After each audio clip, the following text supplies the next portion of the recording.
Hi, hello, and welcome. It's me, Beata, from Horoscopes and Readings.com, and today I would like to tell you more about Pluto conjunct Moon in Synastry. So, first of all, I would like to tell you something about me. I'm astrologer, I'm also a tarot reader, and in case you are interested, you can definitely book a reading with me. It's pretty simple. Everything is listed in the description below. So, let's do this. So, guys, I am making these videos really like 6 years now, or 6 years probably, or almost 6 years. I'm not even sure. And there are some things that really don't change, right? Because I have one video about Pluto, difficult aspect to Moon in Synastry, and I made this video actually a couple of years ago, and sometimes, even my perception changes, right? As I grow in astrology, also, let's say my knowledge and my experiences can change a little bit, but this is not the case for this aspect, because to me, conjunction is the most powerful aspect really anyone can have in a synastry, but of course, in my opinion, conjunction also in this case can be just too much, too much and sometimes too heavy. There can be definitely a lot of emotional depth in this interaction, because two people really get each other on an emotional level, right? And if this happens to be romantic interaction, then of course we really want to feel that emotion and we really want to feel that closeness. So what could possibly go wrong here, right?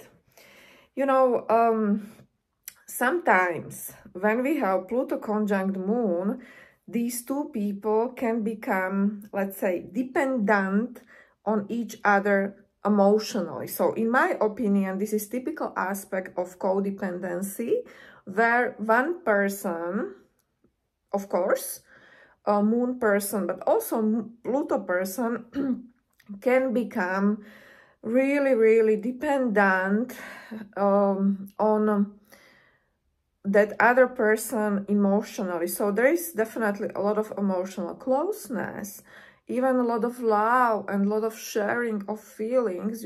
This can be like, like all the time, these people are sharing their feelings, and I am not telling you that these feelings are not genuine, because there certainly are. If you have Pluto conjunct Moon, well, of course, these two people are hooked on each other emotionally, but sometimes this can be just too much. These two people can become inseparable emotionally, and really that dependency factor definitely comes into play. This can be very different if you have this aspect in your own birth chart and if you don't, right? Because if you have this aspect, Pluto conjunct Moon, in your birth chart, and you will meet someone whose Pluto is in conjunction to your Moon, I am pretty sure that you're gonna like it. You're gonna thrive on that depth, because with Moon Pluto, you already are someone who feels everything very deeply, but for you, it can be quite difficult to find someone who can really cherish and fulfill your emotional needs, right? There's a lot of emotional needs and sometimes emotional neediness with this one. But if you have this aspect in your birth chart, I'm pretty sure that you would prefer to have this type of relationship, simply because it will give you intensity you crave. Okay, there's a lot of intensity going on, and that's why can be very difficult for these two people to break up, right? Because if you are used to someone, like, if you are used that other person is giving you what you need when it comes to your feelings, emotions, and you know, that person can definitely pamper you and make you feel loved, make you feel good. You don't want to let this go, right? That's why typically breakups are not easy, and people may stay in this type of relationship even, you know, much more longer than it's healthy. And, you know, sometimes it's Pluto. Wherever we have Pluto involved, interaction or that relationship dynamic can be unconscious because Pluto rules 8th house and we really don't know what is there. Majority of people are not conscious of their 8th house either. You are very spiritual, you know, you might have access and understand what's up, but majority of us, we are really not aware. So when we have this one, there is definitely magnetic attraction, and two people, they really want to spend like the rest of their life together and like every minute of their lives together, because they both equally feel that no one gets them as much as other person, right? So of course there can be isolation if other things are present in this synastry, because two people, they are better off alone. They are rather just two of them, and they prefer to have that intimacy and sharing intimate moments. So I will not give you like plus or minus, you know, for this aspect, but it's definitely intense. But you definitely have to consider everything, what's going on in each other's birth chart and also synastry altogether, and only then we can tell if this aspect can be damaging long-term or it will actually create much needed intimacy between two people, you know. So it can definitely vary, right?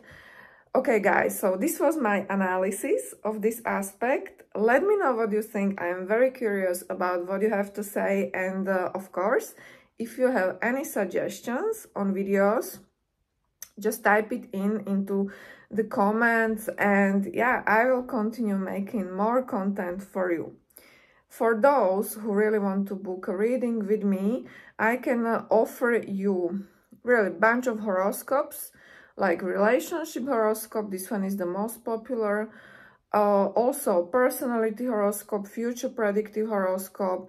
But I'm also a tarot reader, right? I really don't read much on this channel of modern astrology, but I can offer you tarot reading, and I can definitely answer like up to 5 questions when it comes to your tarot reading. If you are curious about tarot readings, or if you really don't maybe even understand, you know, I like to combine astrology with tarot, because not every question can be answered by astrology. Questions like, how does he feel about me, right? What is going to be his next step? So these are questions that I really cannot answer, but you know, let's play this game. I will pull 3 cards for you. Just think about your person, and I will tell you how does he feel about you currently at this moment, okay? So let's check this out. This can be like collective reading. Just very quickly, because this is my desk and I have all the cards in front of me so I can tell. Okay. So it looks like you are in separation with this person, or definitely your guy is more focused on his work. We have 8 of Pentacles, so yeah, his focus is elsewhere. And alongside we have 5 of Swords, and this is tarot card of defeat. So this guy may feel like he has been defeated by this connection, and he is, these are my Lenormand cards, but he is holding this rose. But he's waiting, right? He's anticipating what can actually happen. And in my opinion, nothing is probably going on in this connection, or really not much. On the top of that, we have Seven of Wands, which is really card of being stubborn. So your guy may feel like, you know, he has to fight his side or things like that. And at this time, right now, as you are watching this video, he is not probably willing to compromise, okay? But when it comes to feelings, and I say this all the time, feelings can change, right? So I'm able to do a tarot reading on this particular question like once a month, because feelings can change. Okay, guys. Thank you very much for watching. See you next week, and bye-bye.